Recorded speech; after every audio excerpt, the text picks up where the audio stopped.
पीठ होणार आहे। त्याचबद्दल काही ठिकाणी नुकसानग्रस्त वातावरण आहे, त्या जिल्ह्यांची नावं देखील बऱ्याच जणांनी आपापल्या पद्धतीनं मांडले आहे। मला सांगा ह्या 2-3 दिवसात तुम्ही काय करणार आहे? मागील 4 ते 5 दिवसापासून आणि संकेत देऊन जवळपास 12 दिवस झालेत की 27-28 तारखेला मोठा वातावरणाचा बदल आहे आणि मागील अपडेटनुसार आणि त्यामध्ये थोडा बदल करून बऱ्याचशा माध्यमातून शेतकऱ्यांची अक्षरशः धांदल उडून टाकली आहे।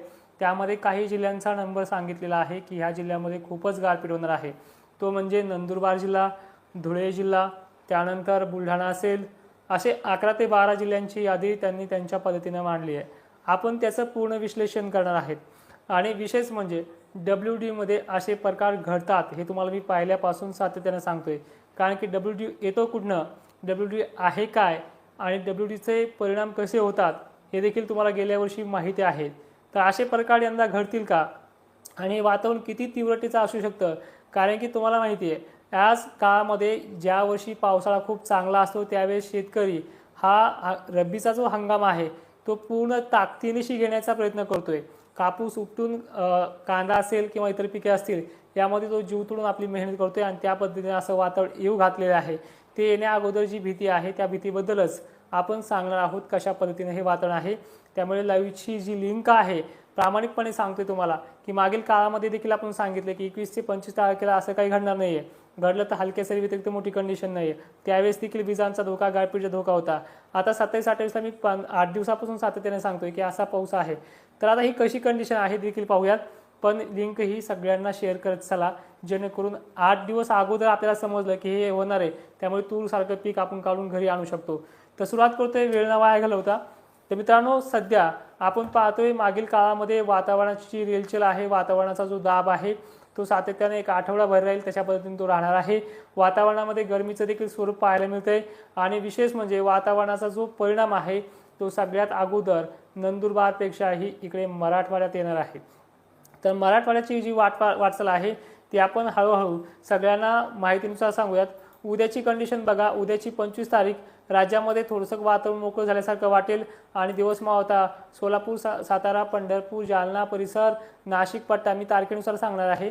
जालना पट्टा, छत्रपती संभाजीनगर, नाशिक, जळगाव, धुळे, त्याचबरोबर नांदेड, परभणी आणि लातूरच्या बऱ्याच भागांमध्ये ढग तयार होतील, ढग निघायला सुरुवात होतील। पण उद्या मोठी कंडिशन नाही आहे। खरा जो वातावरणाचा जो बदल आहे तो गुरुवारी म्हणजेच 26 तारखेला सुरू होणार आहे।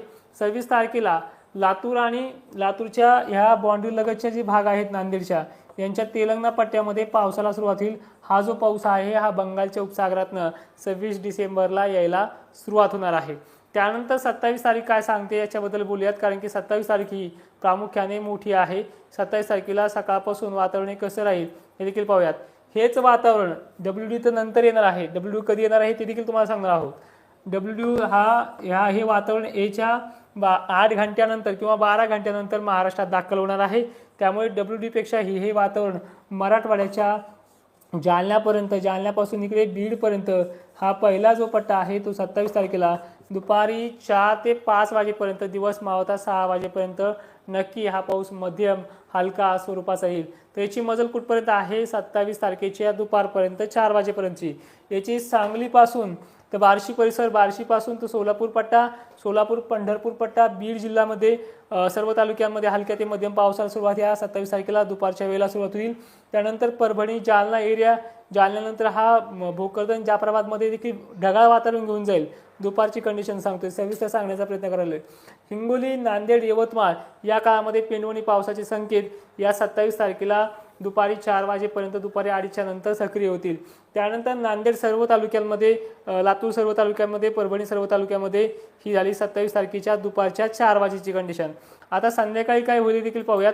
संध्याकाळी वातावरण हे नागपूर एरिया जो आहे संध्याकाळी जवळपास 8-9च्या पिरियडमध्ये नागपूर, चंद्रपूर, गोंदिया हे जो काही काळा कोपरा येतोय, भंडारा वगैरे भाग, गडचिरोली परिसर या कोपऱ्यामध्ये डेव्हलप करणार आहे आणि इथून वर्धा या भागात देखील संध्याकाळी रात्रीच्या वेळेला हे वातावरण डेव्हलप करेल। इथपर्यंत येणारं जे वातावरण आहे ते WDचं नाही आहे 27 तारखेला, पण जे नागपूर वगैरे भागात येते 27 तारखेला संध्याकाळी हे WD येणारं वातावरण आहे। या काळामध्ये WD 27 तारखेला मध्यरात्री 12-1च्या दरम्यान किंवा 2-4 तासाचा फरक पडेल, पण ह्या दरम्यान MP मध्ये आपला पावसाचा प्रभाव टाकून सुरुवात करेल। त्यानंतर या 27 तारखेला आपण पूर्ण डिक्लेअर करूयात की कशा पद्धतीचं वातावरण हे असणार आहे। 27 तारखेला नंतर वातावरण हे डब्ल्यूचं संध्याकाळच्याच वेळेला कमी अधिक प्रमाणामध्ये, त्यानंतर हे जे मी वाऱ्याचे बाण दाखवलेत इकडनं पश्चिमी चक्रवात म्हणजे पश्चिमेकडचं काही बाष्प आणि डब्ल्यूडीचं वेस्टर्न डिस्टर्बन्स यांचं एकत्र संकलन म्हणून या नंदुरबार पट्ट्यापासून तर नाशिक जिल्हा, नाशिक नंतर धुळे, साक्री, जळगाव जिल्हा, अमळनेर जे काही तालुके आहेत ह्या सर्व तालुक्यांना पेनवणीत एखाद दोन ठिकाणी मध्यरात्री किंवा पहाटपर्यंत चांदणभरी पाऊस हा होणार आहे। 27ची दुसऱ्या दिवशीची पहाट म्हणजे 28 तारखेच्या पहाटपर्यंत या तारखेला इथे 27ची ही कंडिशन येलो झोनमध्ये आहे। येलो झोनमध्ये चांदणभरी मध्यम आणि डब्ल्यूडीचा येलो झोनमध्ये गारपिटीमध्ये जमा असतो। हे प्रामुख्याने तुम्हाला मी नेहमी सांगत आलेलो आहे। तर याच्यामध्ये गारपीट कुठे होईल आहे आपण थोडं शेवटीच बोलूयात, कारण की याची कंडिशन सगळी समजून घ्या। तर हा जो पट्टा बनणार आहे तो नंदुरबार कन्फर्म आहे, जळगाव कन्फर्म आहे, नाशिक कन्फर्म आहे, छत्रपती संभाजीनगर, त्यानंतर येतोय आपला प्रामुख्याने भाग जो संध्याकाळच्या वेळेपर्यंत अजूनही काही भाग वाढण्याची भीती आहे। इथे पुणे वगैरे परिसर देखील येतोय, त्यानंतर हिंगोली परिसरात 27 तारखेच्या पहाटपर्यंत, परभणी जालना परिसर देखील 27 तारखेच्या पहाटपर्यंत आहे, धुळे वगैरे भाग देखील याच काळामध्ये आहे। अकोला अमरावती मात्र अग्रेसर आहे। अकोला अमरावती बुलढाणा जो काही असा जो पट्टा आहे, हा नकाशा तुम्हाला व्यवस्थित दिसणार नाही कारण की आज PNB आपला खराब झालाय। तर हा जो पट्टा आहे विदर्भाचा आणि खानदेशचा याच्यामध्ये 65% 60 ते 65% गावांना हा मध्यम ते जोरदार सरींची शक्यता आहे। यामध्ये 3 भाग पडणार आहेत। 10% ते 5% भागांना गारपीट होईल, बाकीच्या भागांना गारपीट होण्याचे चान्सेस नाही आहेत। गारपीटच्या बाबतीत मॉडेल अजूनही 10%वरतीच आहे। गेल्या वर्षी जी गारपीट झाली ती 25 ते 40% एवढी होती आणि यंदाची जी आहे ती 10 ते 15% वरती येऊन पोहोचलेली आहे या विदर्भाच्या आणि खानदेशच्या रडारवरती। त्यानंतर अजूनही अकोल्याचा पाऊस आहे संध्याकाळी 12-1 किंवा पहाटे 2 वाजेपर्यंत अमरावती घेत तो पाऊस सरकणार आहे यवतमाळ जिल्ह्याकडे, मध्यरात्री पहाटपर्यंत जालन्याकडे, जालन्यानंतर छत्रपती संभाजीनगर, वैजापूर, कन्नड, सिल्लोड हे दोन्ही तिन्ही भाग आहेत। मित्रांनो मी तुमच्या कमेंट घेईल, फक्त मला तारखा पूर्ण करू द्या। त्यानंतर मालेगाव, धुळे भागात देखील बऱ्याच ठिकाणी हा पाऊस होणार आहे।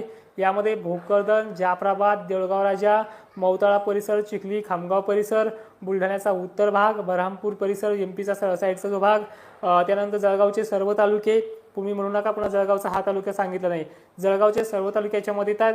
त्यानंतर खामगाव, शेवगाव, गजानन महाराजांच्या या परिसरात देखील हा पाऊस असणार आहे। पण या 27 तारखेला पुण्याच्या परिसरामध्ये, अहिल्यादेवी नगर परिसरामध्ये, सातारा वगैरे परिसरामध्ये किरकोळ सरी हा 27 तारखेचा आणि 28 तारखेच्या पहाटचा विषय झाला। तर 28 तारीख दुपारनंतर, दुपारच्या वेळेला किंवा संध्याकाळच्या वेळेला हे वातावरण कसं होईल हे देखील पाहूयात। याच 28 तारखेला दुपारी, सकाळच्या वेळेला किंवा संध्याकाळ वेळेला गारपीट जे आहे ती अकोल्याच्या उत्तर भागामध्ये अपेक्षितप्रमाणे 25% येऊन पोहोचते आहे। हे भाग फक्त 25% आहे, 75% भागांना याच्यामध्ये धास्ती नाही आहे।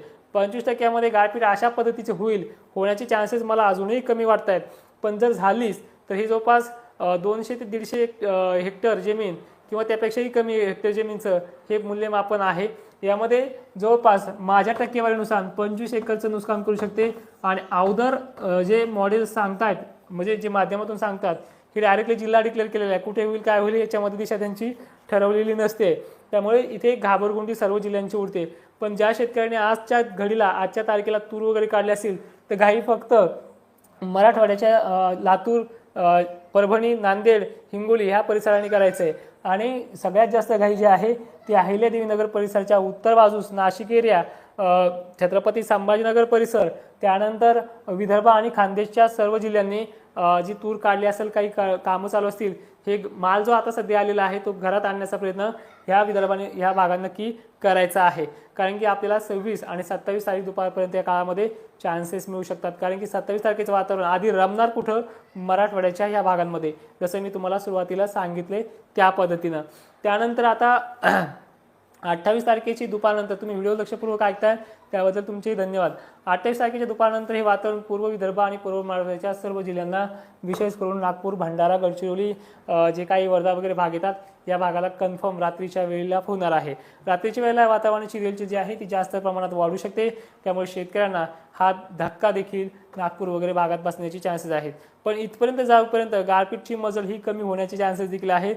त्यामुळे 15% जी सांगितली आहे मी गारपीट महाराष्ट्रामध्ये त्यापेक्षाही 5%ची भीती या भंडारा वगैरे भागामध्ये कमी होऊ शकते। त्यानंतर विशेष करून गारपीटचा धाक या नाशिक क्षेत्राच्या भागांमध्ये नाही आहे। नाशिकची गारपीटची टक्केवारी फक्त 5% येते। द्राक्ष बागायतदारांना ह्या WDचा चांगला दिलासा आहे। म्हणजे जो काही पश्चिम महाराष्ट्राच्या नाशिकच्या दक्षिण भागापासून मित्रांनो इथे एखाद्या ठिकाणी झाली तर त्याचा राग मानू नका, कारण की टक्केवारी खूप घसरलेली मॉडेलनुसार सांगतो आहे।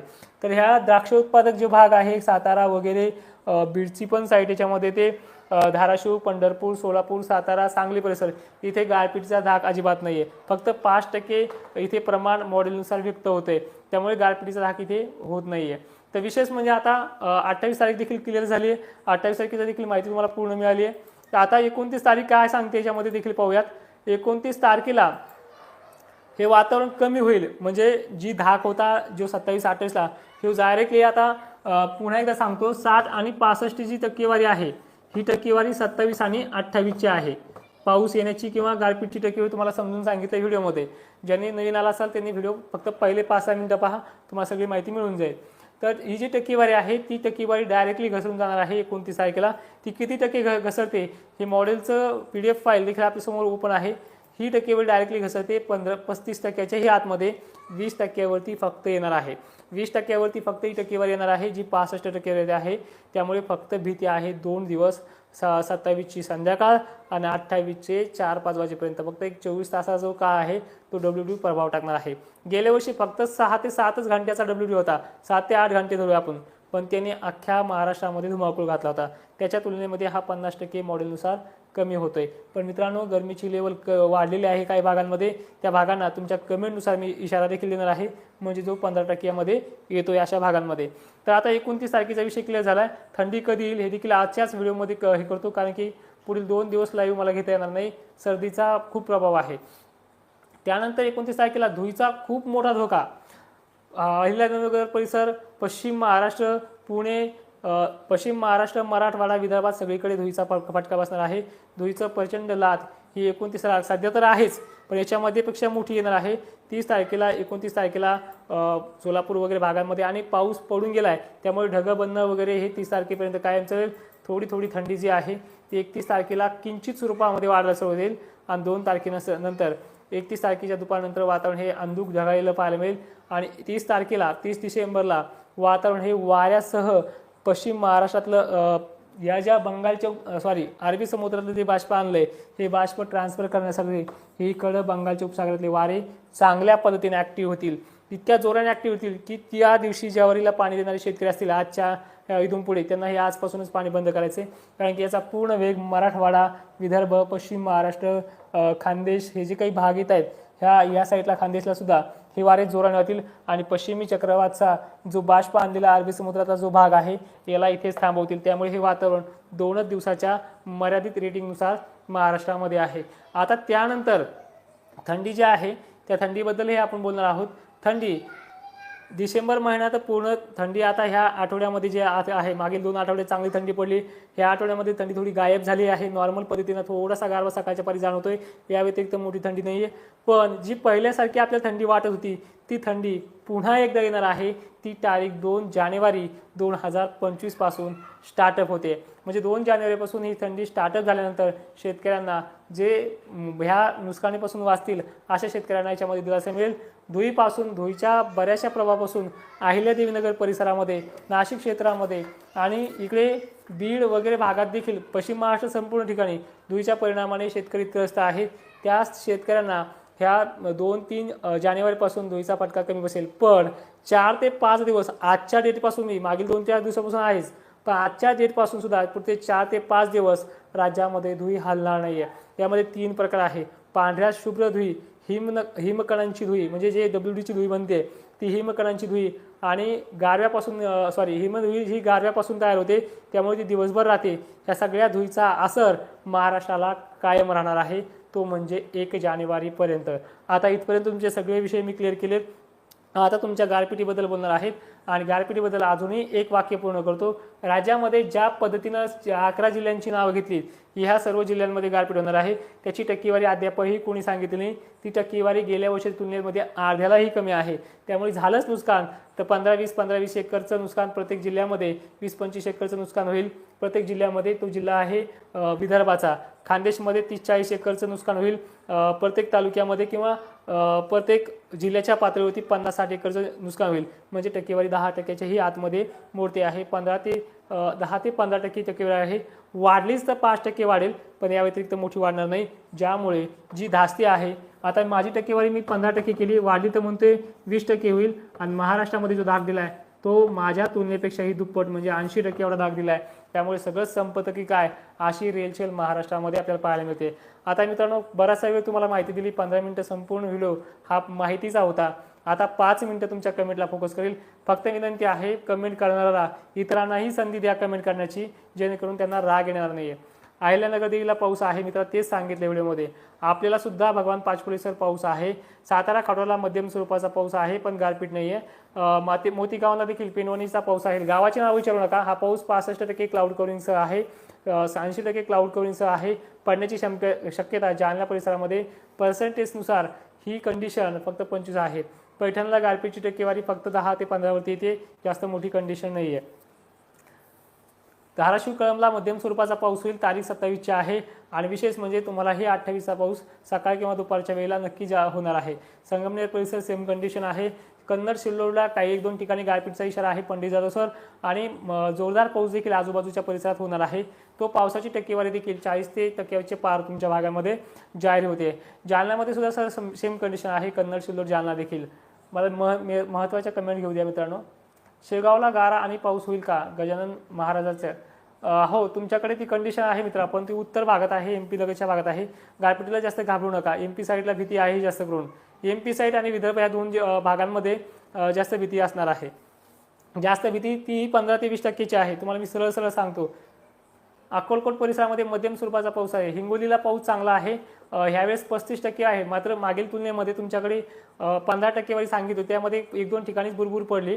यावेळेस 35% तुमची रेलचेल मोडते आहे मित्रांनो. अर्जुनराव चोरे सर, माजलगाव पट्ट्यामध्ये पाऊस आहे. 27ची दुपार आणि 28ची सकाळ संध्याकाळ. वसमतला देखील पाऊस आहे मित्रा. हिंगोलीच्या सर्व तालुक्यांना हा पाऊस आहे. सरळ सरळ उत्तर मी त्यामध्ये दिले. 3 मिनिटाचा वेळ आहे आपल्याकडे. 3 मिनिटामध्ये महत्त्वाच्या कमेंट घेण्याचा प्रयत्न करेल. आणि विशेष म्हणजे मी थोडं वेळसुद्धा तुम्ही हा व्हिडिओ अपलोड झाल्याच्या नंतर तुमच्या कमेंटमध्ये देखील हा वेळ देण्याचा प्रयत्न करेल. राहुरीमध्ये पाऊस आहे मित्रा, मध्यम ते जोरदार पाऊस आहे. उत्तर भाग विशेष. 28ला वाशिमला देखील पाऊस आहे. वाशिमला पाऊस बऱ्याच ठिकाणी जास्त असणार आहे. गारपिटीची टक्केवारी तुमच्या भागामध्ये 15 ते 20% येऊन ठेपते आहे. निपाडला देखील मध्यम ते जोरदार पावसाची शक्यता आहे. उत्तर भाग तो विशेष घेणार आहे. पावसाची कंडिशन बऱ्याच ठिकाणी पत्रावून पाणी उघडले आहे आणि 1-2 ठिकाणी निपाडच्या पेंडवालण्यापेक्षाही जास्त पाऊस होण्याचे चान्सेस आहे मॉडेलनुसार. तर वर्धा जिल्ह्यामध्ये देखील पावसाचं आगमन होणार आहे. वर्धा जिल्ह्यामध्ये काही भागांना जोरदार पाऊस होईल. काही ठिकाणी मेघगर्जना देखील ऐकायला मिळतील, अशी कंडिशन आपली आहे. सांगलीमध्ये जास्ती नाही आहे गारपिटीची मित्रा, पाऊस मध्यम स्वरूपाचा होऊ शकतो. निलंगा परिसरात देखील मोठी कंडिशन नाही आहे, पण निलंग्याला 27 तारखेलाच पावसाचं आगमन होणार आहे. घनसावंगी पट्ट्यात देखील पाऊस होणार आहे. पेंडवलता, घनसावंगी, अंबड, आष्टी, जिंतूर, मंठा या देखील भागात होणार आहे. तर आपल्या कमेंटनुसार बऱ्याचशा शेतकऱ्यांच्या कमेंटला यश आले. 700 व्ह्यू आहेत, पण लाईक फक्त 114 आहे. हे जवळपास रेग्युलर लाईव्ह पाहणारे मित्र असतील. रामकृष्ण आहे सर, जयभाई सर, तुमच्या भागात देखील पावसाची शक्यता आहे. धुळी मात्र तुम्हाला सहनच करावं लागणार आहे. जवळपास 1 जानेवारीपर्यंत म्हणजे नवीन वर्षाच्या सुरुवातीपर्यंत ही एक धुळीचा प्रादुर्भाव तुम्हाला पाहावाच लागणार आहे. मी जी माहिती सांगतोय ना ती तुम्हाला लाईकच्या माध्यमातून पटते आहे का? कारण की तुम्ही मागील सुद्धा व्हिडिओ पहा. ज्या वेळेस आपण अंदाज देतो त्यावेळेस ती खात्री सुद्धा देतोय. तुम्हाला सगळ्यांना माहिती आहे, माझे रेग्युलर व्हिडिओ जे पाहतात त्यांना मी पहिल्यापासून सांगितलं, जो धाक तुम्हाला अगोदर मिळाला तो धाक नाही आहे. संग्रामपूरला देखील मोठा पाऊस आहे मित्रा, गारपीट होण्याचे चान्सेस आहेत. हातगाव तालुक्याची गारपीट शक्यतो मॉडेलनुसार नाही आहे. दत्ता भोर सर, वाशिममध्ये नुकसानकारक पाऊस आहे. 10 ते 15% वारी नुसार दिसते आहे. गारपीटची भीती मात्र तुमच्याकडे देखील व्यक्त करतोय, पण ती 100% खरी होतील याचा देखील अंदाज वाटत नाही आहे. 10 ते 15% एवढं प्रमाण आहे, म्हणजे 40 ते 45 एकरच्या आसपास. छत्रपती संभाजीनगरला देखील जुबेर सर पाऊस आहे नक्कीच. तर मित्रांनो, लाईव्हची वेळ संपत आलेली, 20 मिनिटात आपला लाईव्ह पूर्ण करायचा आहे. आणि बऱ्याच जणांना उद्या हा व्हिडिओ पाहायचा असतो पण तो पाहत नाहीत, कारण की 20 मिनिटाच्या वरती हा व्हिडिओ जात पाहणं देखील कठीण आहे. मी तर काय सर्रात हाय लाव गेला तयार आहे. आपली आज तब्येत देखील डाऊन आहे. पुन्हा आपण याच विषयावरती उद्या बोलणार आहोत. फक्त आपण उद्याचा जो कार्यक्रम ठेवणार आहे लाईव्ह, तो आपण विशेषतः तुमच्या कमेंट घेण्यासाठी ठेवूयात. आजच्या पुरतं इतकंच. तब्येत साथ देत नाही आहे. नेवासा तालुक्यामध्ये देखील पाऊस आहे. फलटणला गारपिटीचा धोका नाही मित्रा. पाऊस मात्र मध्यम स्वरूपाचा राहील. 27 आणि 28 तारीख आहे. बीड जिल्ह्याला देखील मेघराज मोरळे सर पाऊस आहे. वैजापूरला मोठा पाऊस येण्याची शक्यता आहे सर. 1-2 ठिकाणी चांगल्या पावसाची शक्यता देखील आहे. हातगावला निरंजन सर गारपीटचा इशारा नाही आहे. 5% एवढंच मॉडेलनुसार आहे. झालीच गारपीट फक्त एखाद्या गावाला 10-5 एकरमध्ये होऊ शकते, म्हणजे थोडंसं लोकेशनवरती आहे. आणि हे 10चं 20 वरती देखील जाऊ शकते, कारण की मला जी टक्केवारी दिसते त्यामध्ये मी तफावत करत नाही. जे मॉडेल सांगते तेच सांगतो आणि जे भंपकपण आहे तो आपल्यापाशी चालत देखील नाही आहे. जळगाव जिल्ह्यामध्ये मित्र भीती आहे. जळगावला जवळपास 27 तारीख संध्याकाळची असणार आहे, दिवस मावळताची असणार आहे. गारपीटीचा इशारा मात्र तुमच्याकडे 25% वरती येऊन पोहोचत आहे. कोपरगावला भीती नाही आहे, मात्र पावसाची शक्यता आहे मित्रा. भारत वारते सर. वैजापूरला पाऊस आहे. संदीप सर. तुमच्या रिपीट कमेंट झाल्यात. सगळ्यांना पुनश्च एकदा जय शिवराय. धन्यवाद.